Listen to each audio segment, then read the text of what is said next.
Yeah, hello everybody. Yeah, somebody was just asking me the other day about my sort of thoughts on the shift to private dentistry, because there've been obviously a lot of comments in the dental press, and almost sort of so-called opinion leaders criticising dentists for the sort of shifting to private or going fully private, which I thought was very strange. When there's often people who really haven't done any clinical dentistry of probably most of this century. Yeah, and it was interesting, made me think about it, because my sort of practice ownership journey was really sort of corresponded with the sort of UDA system. So this all kind of came in pretty much 20 years ago now. And it was interesting because looking at it, it was very much the fact that the sort of UDAs that came in 20 years ago kind of corresponded with the massive increase in the range of kind of treatments we provide as dentists. So if you think back 20 years ago, and some of you won't sort of, if you've been practicing then, implants were just becoming more commonplace.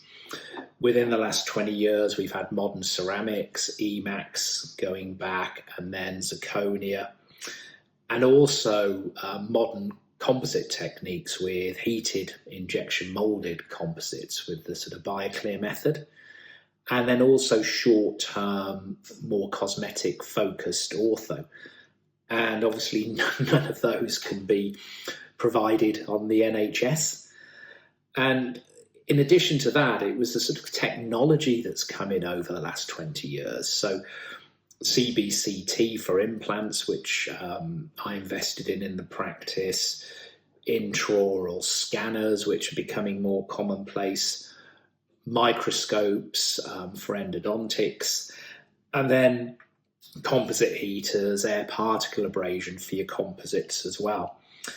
And so it kind of runs parallel, really. And I think really for NHS, it really doesn't allow you to invest in your skills and what you want to do as a dentist, because you really only get one life and you get one chance to do dentistry.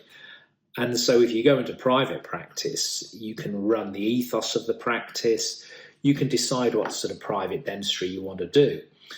Do you want, depending on the area you're in, we're lucky we're in a sort of more affluent area, which is why I chose the practice here. So we're very much item for fee.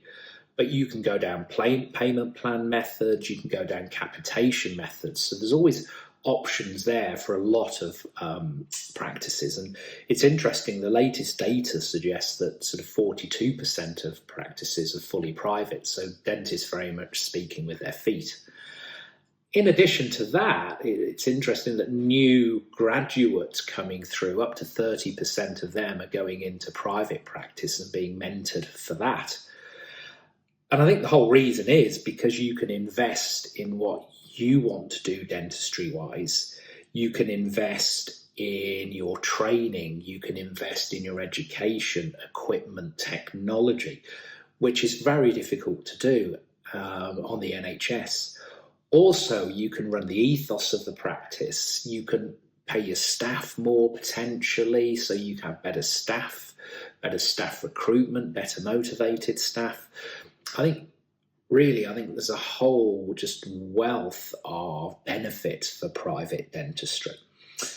And for me, yes, it's enabled me to sort of focus on the parts of dentistry I want to do and sort of build a team around me that sort of subspecializes in various other parts of dentistry. So, myself as a specialist deliver a lot of specialist treatments, but we have a lot of dentists with special interests these days, which works very, very well as well.